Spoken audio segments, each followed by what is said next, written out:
So, ఇవాళ మనము భగవద్గీతలో స్వామి ఏం చెప్పాడు? నాంతోస్తి మమ దివ్యానాం విభూతీనాం పరంతప ఏష ఏష తోద్దేశతః ప్రోక్తో విభూతేర్విస్తరయో మయా. భగవాన్ చెప్పడానికి చెప్తున్నాడు స్వామి. పలుకులు చాలా ఐశ్వర్యవంతమై ఉన్నాయి. నాంతోస్తి మమ దివ్యానాం విభూతీనాం పరంతప ఏష తోద్దేశతః ప్రోక్తో విభూతేర్విస్తరయో మయా. హే భగవాన్, నీ విభూతులు ఎన్ని ఉన్నాయి భగవాన్, ఎంత బాగా చెప్పావు భగవాన్. ఒకటి తర్వాత ఒకటి, ఒకటి తర్వాత ఒకటి. నువ్వు పరమాత్మవై కూర్చున్నావు. ఈ జగత్తులో, ఈ సృష్టిలో శ్రేష్టమైన విభూతి నీది, ఆ పరమాత్మ విభూతి.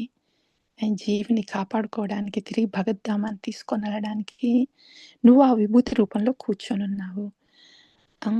అండ్ ఇంకా వేదాల్లో సామవేద, గుర్రాల్లో, అశ్వాల్లో ఉచ్చైశ్వర, అండ్ దెన్ ఎలిఫెంట్స్ లో యాజ్ ఐరావత, ఇట్లా ఎన్ని రకాలుగా ఉన్నావు. ఓకే భగవాన్, వెరీ వండర్ఫుల్. జ్ఞానాన్ని ప్రసాదించావు భగవాన్. అదేనా ఇంకా భక్తి అంటే? ఏం మార్పు వచ్చింది? భగవంతుడు ఇట్లా ఉన్నాడు, పరమాత్మలా కూర్చున్నాడు మన లోపల అని విన్న తర్వాత, మొత్తం ఈ జగమంతా కూడా భగవంతుడి విభూతిమయమే అని విన్న తర్వాత ఏం మార్పు వచ్చింది ఏంటి హృదయంలో? బాగుంది బాగుంది బాగుంది, అక్కడి వరకేనా? అంటే ఒక జ్ఞానం బొట్టు తగిలింది అంతే. మరి భక్తి ఎక్కడొచ్చింది? ఏమనిపించింది భగవంతుడు చెప్పిన తర్వాత? ఏమనిపించింది నాకు? నేను భగవంతుడికి ఏం చేశాను? అది కదా భక్తి. బాగుంది బాగుంది విన్నాను అంటే అది జ్ఞానం ఒక చుక్క వరకు అంతే. సో భగవాను వాచ ఉంది భగవద్గీతలో, శ్రీమద్ భగవద్గీతలో. కానీ ఒక భాగవత భక్తుడు భగవంతుడు ఇట్లా చెప్తున్నాడు అని, భగవంతుడు చెప్పేది ఇది అని భగవంతు గురించి చెప్పే భక్త భాగవతం ఉన్నాడు కదా, శ్రీల ప్రభుపాద ఉన్నారు కదా, వాళ్ళు పలికినప్పుడు వినాలి. వాళ్ళేమంటారు? ప్రేమి భక్తస్, భగవంతుడిని చూడటమే కాదు, భగవంతుడు అంటే వాళ్ళ హృదయం మొత్తం భగవత్ ప్రేమతో నిండుంది కదా, వాళ్ళు ఏం చెప్తారు? ఓ జీవుడా, ఇప్పటి వరకు భగవంతుడు చెప్పింది నేను ఇక్కడున్నాను అక్కడున్నాను అని చెప్తే, ఉన్నావా స్వామి, నువ్వు కొట్టడం కాదు, చూసావా నీ గురించి భగవంతుడు భగవద్ధామం నుండి ఇక్కడికి ఈ భౌతిక ధామంలోకి వచ్చాడు, నీ కోసం వచ్చాడు, పరమాత్మ రూపంలో నీ పక్కనే కూర్చొని ఉన్నాడు. నువ్వు నీ ఈ బాహ్య ప్రపంచంలో పడి ఇంద్రియాల్లో, ఈ మనసులో భౌతికంగా నువ్వు చాలా బిజీగా ఉన్నావు, ఇక్కడ నుండి ఏదో భోగించాలని. కానీ పరమాత్మ ఇంకో రకంగా బిజీగా ఉన్నాడు. 24/7 సదా బిజీగా ఉన్నాడు. ఎందుకు?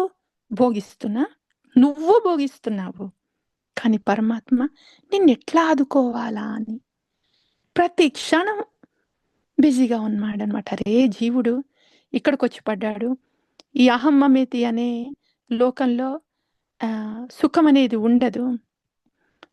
సో ఎప్పుడు దుఃఖంతోనే ఉంటాడు. ఈ దుఃఖం నుండి ఎట్లా బయటికి తీయాలని పరమాత్మ అక్కడే కూర్చొని ఉన్నాడు, చూస్తున్నాడు అనమాట. ఎట్లా, ఎప్పుడెప్పుడు తిరుగుతాడా అని, నాదుకుంటాను, నా వైపు తిరుగు అని. ఇది భగవంతుడు తపన జీవుడి కోసం. అట్లా ఈ భౌతిక జగత్తులోకి పరమాత్మ రూపంలో వచ్చి లోపల అట్లా కూర్చొని, అదే పరమాత్మ రూపం లోపల ఒక వాపు రూపం దాలిస్తే, మన కళ్ళకు కనిపించాలంటే ఉండాలి కదా ఒక మనిషి రూపం, మాట్లాడాలంటే మనకు అర్థమయ్యేలాగా మాట్లాడాలి కదా. అటువంటి మూర్తి కృష్ణ కృపా శ్రీమూర్తి, సాధు గురు మన కళ్ళకు కనిపించి మనకి మాట్లాడేలాగా అర్థమయ్యి, ఇది భగవంతుడు, భగవంతుడికి నీ పట్ల ఇంత ప్రేమ ఉంది, నువ్వు ఇక్కడ కూర్చొని ఏం చేస్తున్నావు, భోగించడానికి నీ ఇక్కడేముంది, ఎందుకు ఈ దుఃఖం కావాలని ఇక్కడ కూర్చొని ఉంటావు, ఇటువైపు తిరుగు, భగవంతుడు ఇక్కడే ఉన్నాడు, ఆ సేవలో ఆనందం చూడు, అది నిన్ను భగవద్ధామానికి తీసుకొని వెళ్ళుద్ది అని చెప్పే భక్త భాగవతం ఉన్నారే, శ్రీల ప్రభుపాద పర్పోర్ట్స్ మన గురుజన. అది వాళ్ళు భగవంతుడు శ్రీ భగవాను వాచని మనకి హృదయంలో తగిలేలాగా చూపిస్తారనమాట. ఆ స్వామి నీ కృప ఇంత ఉందా అని. ఇక అట్లా తగిలినప్పుడు ఇంక జీవుడు ఆగుతాడా? కృప ఇంతుందా నీది అని. అప్పుడు భక్తి మొదలైనట్టు. సో, సాధు గురువు గురువాష్టకం చెప్పేది అదే అన్నమాట. గురుతత్వాన్ని మనం ఇట్లా తత్వ రూపంలో అర్థం చేసుకోవాలి. ఆ! భగవంతుడి దయ, భగవంతుడి మహిమైతే ఉంది. కానీ నాకు ఇట్లా చెప్పి, నాకర్థమయ్యేలాగా చెప్పి, నా లోపల హృదయంలో ఈ మార్పు తీసుకొచ్చి, "స్వామి నన్ను నీ సేవలో పెట్టుకో" అని ఆర్తిగా ప్రార్థన తెప్పిచ్చే వాళ్ళు శ్రీ గురువు. అది గురుతత్వ అని తెలిసిన తర్వాత ఆహ్, ఇంకా ఆహ్, ఆ గురువు కోసం ఆగాలి. ఆ గురువు ఆలోచనలో ఉండాలా? నేను చేసుకుంటే పోలా అని ఇంక రావు మనకి.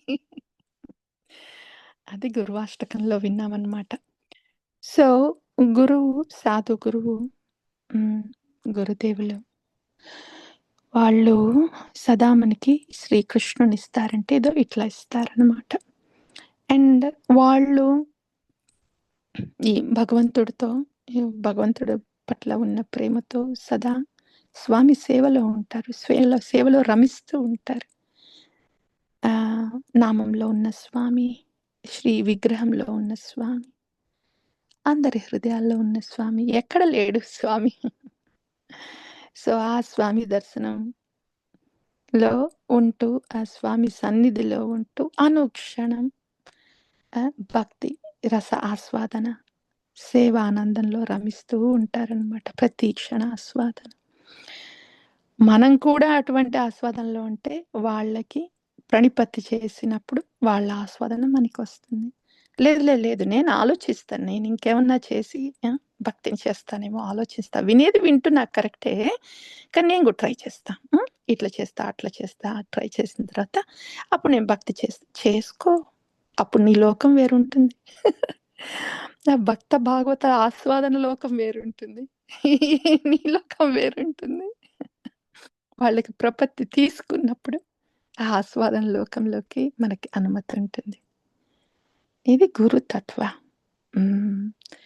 సో, గురువందనలో ఇట్లా వినేటప్పుడు ఆహ్, ఎవరు ఎవరు హ్మ్. వినకుండా ఇలాంటి వాక్కు మన గురుజన ఇట్లా చెప్తున్నారు భగవంతుడి గురించి. అండ్ ఇట్లా చెప్తుంటే హ్మ్. ఏది భగవత్ స్వామి సేవ ఆస్వాదనలోనే ఉండాలి. ఈ వాణే నాకు కావాలి అని ఎవరనుకోరు? గురుముఖ పద్మవాక్య చిత్తేత కొరియాఖ్య. యాక్చువల్‌గా ఆ వాణి వచ్చి మన చిత్తంలో కూర్చుంటే, ఆ వాణిని మనం ఆస్వాదిస్తుంటే, ఆ ఆస్వాదన మన భక్తిని నడిపిస్తుంది. నేనేదో బయట నుండి ఏదేదో చేయడం కాదు. ఆ! బయట నుండి చేసే భక్తి బయటే ఉంటుంది. ఎప్పుడైనా ఆగిపోద్ది. ఇట్లా లోపల నుండి రావాలంటే భక్తి, ఆ లోపల ఆస్వాదన జరగాలంటే, వాళ్ళ వానొచ్చి మన చిత్తంలో కూర్చున్నప్పుడు జరుగుద్దనమాట. ఇక అప్పుడు మీ భక్తినెవరూ ఆపలేరు. శ్రీ గురుభ్యో నమః. తర్వాత వైష్ణవ ప్రణతి చేశాము. తర్వాత తులసీదేవి వినతి చేశాము. తులసీదేవి వినతి, తులసి శ్రీ వృందావనము, అంతరంగికమైన ఆధ్యాత్మిక జగత్తు. అక్కడికి మనము తీసుకెళ్ళబడతాము.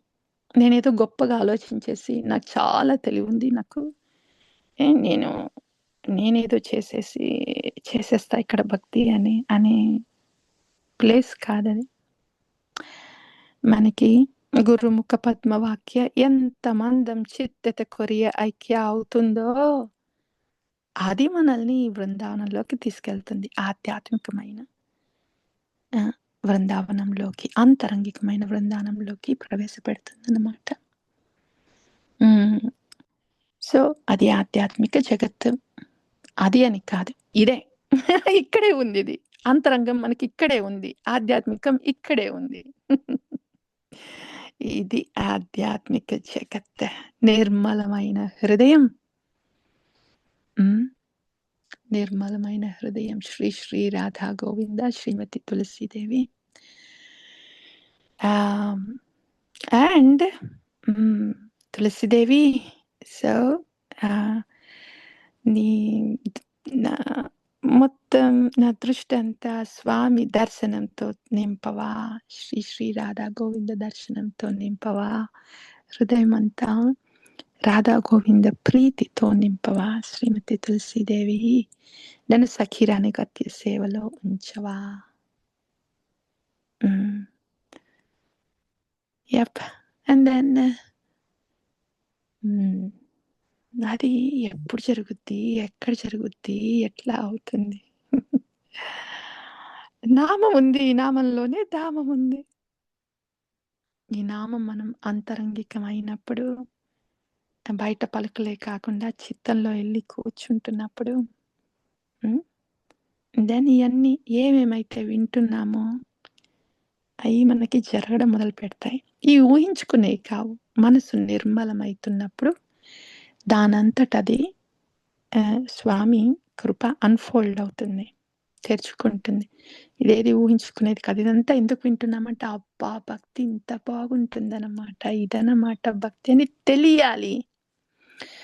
అప్పుడు ఊహలు పక్కకు పెట్టి, గొప్పగా నేనేదో ఆలోచిస్తున్నానని నా బుద్ధిని పక్కపెట్టి ప్రపత్తి తీసుకుంటాం. గురుముఖ పద్మ వాక్య చిత్తెతే కొరియ ఐక్య అని లోపల తీసుకున్నప్పుడు, అప్పుడు ఈ ఆధ్యాత్మికమైన జగత్తు, శ్రీహరినామము అది ఆవిష్కరించబడుతుంది. చేతో దర్పణమార్జనం భవమహాదావాగ్ని నిర్వాపణం శ్రేయ కైరవ చంద్రికా వితరణం విద్యావధూ జీవనం ఆనందాంబుదివర్ధనం ప్రతిపదం పూర్ణామృత స్వాదనం సర్వాత్మస్నపనం పరం విజయతే శ్రీకృష్ణ సంకీర్తనం. ఇప్పటి వరకు మనం ఏదైతే విన్నామో అంత ఈ హరినామంలో ఉంది. అంతటి శక్తి ఉంది ఈ నామానికి. బికాజ్ భగవంతుడే ఇక్కడ ఉన్నాడు నామరూపంలో. భగవంతుడి శక్తి మన లోపలికి ప్రవేశించి, భగవంతుడు పావనం పావనేభ్యోపి మనల్ని పావనం చేస్తాడు లోపల. మనల్ని నిర్మలం చేస్తాడు లోపల. అది జరగనివ్వాలి మనం జప జరిగేటప్పుడు. సో నామం అంటే ఇదా? సో హరినామం అంటే ఇది, జప అంటే ఇది. భగవంతు ఇక్కడున్నాడనమాట. ఇక్కడ, అక్కడ, అక్కడ, ఇక్కడ, ఎక్కడో పరిగెత్తి ఏదో చేయడం కాదు. భగవంతుడా నువ్వు ఇక్కడే ఉన్నావా అని భగవంతుడి దగ్గర కూర్చున్నప్పుడు ఆటోమేటిక్‌గా మన లోపల నుండి ఏమేం మొర ఉందో అది బయటకొస్తది రాని. హరే కృష్ణ, కృష్ణ కృష్ణ హరే హరే. హరే రామ, రామ రామ హరే హరే. స్వామి ఇది నా మొర. ఏ మొరైనా పర్వాలేదు. మెటీరియలో, ఫిజికల్, స్పిరిచువల్ ఏ మొర దానికి పెద్ద లేబుల్ ఏం లేకుండా స్వామి ఇది నా మొర. అప్పుడు మన లోపల కూర్చొని అట్టగట్టుకొని అట్లా కప్పుకొని అక్కడే ఆగిపోయిన ఏమేమి ఉన్నాయో అన్ని స్వామి పాదాల దగ్గరకొస్తాయన్నమాట. పోనీ స్వామి పాదాల దగ్గర. అదే పునీతం చేస్తుంది మన భావాలన్నిటిని. అంతా అయిన తర్వాత ఇంకేం మిగిలుంటుంది? నాదంతా అయిపోయింది స్వామి. నువ్వొచ్చి ఇప్పుడు నాలో నిండవా? హరే కృష్ణ, కృష్ణ కృష్ణ హరే హరే. హరే రామ, రామ రామ రామ హరే హరే. ఆ రుచి తగిలినప్పుడు ఇంకెక్కడ అక్కడ ఏం చూస్తాము? ఏది కావాలి? కావాల్సినంత ఈ నామంలోనే ఉంది కదా! అయినందతనుజ కింకరాం పతితాం మాం విషమే భవాంబుధౌ కృపయాం తవ పాద పంకజ స్థితధూళి సదృశం విచింతయా. శ్రీనాం ప్రభు నందతనుజ కృష్ణ, ఇక్కడ నీ పాదాల దగ్గర, ఇక్కడ నీ పాద పద్మాల దగ్గర ధూళిగా ఉండనీయవా? ఇది నా స్థలం. నేను ఇక్కడికి చెందిన వాణ్ణి, ఇక్కడ చెందిన దాన్ని ఇక్కడుండనీవా? ఇది నా నివేదన స్వామి. ఈ సేవలో, నీ ప్రీతి సేవలో నన్నిట్లా ఆల్వేస్ ఉండనివ్వ. So yeah! ఆశ్లిష్య వా పాదరథం పినస్తు మామదర్శనం మర్మహతాం కరోతు వా యదా తదా విదధాతు లంపటో మత్ప్రాణనాదస్తు. ఓ ప్రాణనాథ, యెస్, శ్రీహరినాం ప్రభు, నువ్వు ప్రాణనాథ, నువ్వు గోపీనాథ. సో ఈ చైతన్య ఎవరైతే ఈ శ్రీ శిక్షాష్టకము గౌరంగ మహాప్రభు చేత ఇవ్వబడిన శ్రీ శిక్షాష్టకము సదా వింటారో, ప్రతిరోజు పఠిస్తారో, వాళ్ళకి రోజు రోజుకి కృష్ణ భక్తి ప్రవర్తన అవుతుంది. ధార మధ్య సర్వశ్రేష్ఠ నామ సంకీర్తన నిరపరాధ నామలేలే బాహ్య ప్రేమధాన. మనము ఇప్పటివరకు ఏదైతే విన్నామో ఇది మనల్ని నిరపరాధ నామం చేయించుద్ది. ఇది లేకుండా మనం జస్ట్ చాంట్ చేస్తున్నామంటే అదంతా గాల్లో ఉంటుంది. సో ఇప్పటి వరకు మనం విన్నదంతా ఆచార్యవాణి ఆధారితమైంది, శాస్త్ర ఆధారితమైంది, సంపూర్ణమైన కృపతో మిళితమై ఉంది ఇదంతా. ఇది మనము హృదయంలో పెట్టుకొని జప చేసినప్పుడు దెన్ అది మనల్ని నిరపరాధ నామం వైపు తీసుకొని వెళ్తుంది, కృష్ణ ప్రేమ వస్తుంది. ఇదే వైష్ణవ ధర్మం. దిస్ ఈజ్ ద ధర్మ ఆఫ్ ద వైష్ణవ, ద నిరపరాధ భజన్. హరే కృష్ణ కృష్ణ కృష్ణ హరే హరే, హరే రామ రామ రామ హరే హరే, హరే కృష్ణ కృష్ణ కృష్ణ హరే హరే, హరే రామ రామ రామ హరే హరే. హరే కృష్ణ కృష్ణ కృష్ణ హరే హరే, హరే రామ రామ హరే హరే, కృష్ణ కృష్ణ కృష్ణ హరే హరే, హరే రామ రామ హరే హరే. ప్రేम से कहो श्री कृष्ण चैतन्य प्रभु नित्यानंद श्री अद्वैत गदाधर श्रीवासादि गौर भक्तवृंद की जय. श्री हरिनाम प्रभु की जय. श्री शिक्षाष्टकम की जय. आचार्य भगवान की जय.